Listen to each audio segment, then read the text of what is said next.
Aunty అన్న పదాన్ని ban చేయాలండి. నిజంగా నేను గట్టిగా కోరుకుంటున్నాను. ఎందుకంటే నాకు ఈ పదం నచ్చట్లేదండి. ప్రతి ఒక్కరూ ఆడవాళ్ళకి పెళ్ళైన వెంటనే ఆంటీలు అయిపోతున్నారు. పెళ్ళైన వెంటనే ఆంటీ అని, చిన్నపిల్లలు ఆంటీ అని పిలవడం, పెద్దవాళ్ళు ఆంటీ అనే పిలవడం. ఇది ఎక్కడ న్యాయం అండి? మగవాళ్ళు అంకుల్స్ అవరా? ఎందుకు అలా? మగవాళ్ళు పళ్ళూడిపోయిన ముసలివాడు కూడా అన్నయ్యే.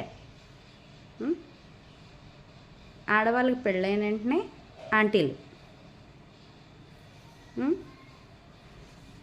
అది ఎక్కడ న్యాయం అండి?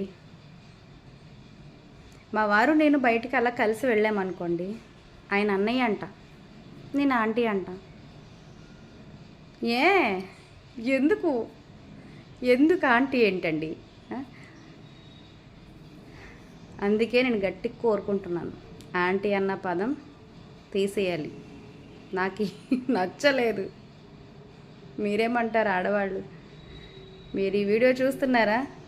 చూస్తే మీకు ఈ వీడియో మీద అభిప్రాయం ఏంటో చెప్పండి. ఓకేనా? ప్రతి ఒక్కరికి అంటే ఇప్పుడు చిన్నపిల్లలు పిలుస్తున్నారంటే ఒక అర్థం ఉందండి. పెద్దవాళ్ళు కూడా ఆంటీ అని పిలిస్తే ఎలా ఉంటుందండి? అది ప్లీజ్ ఈ ఆంటీ అన్న పదాన్ని బ్యాన్ చేయండి దయచేసి. ఓకేనా? బాయ్.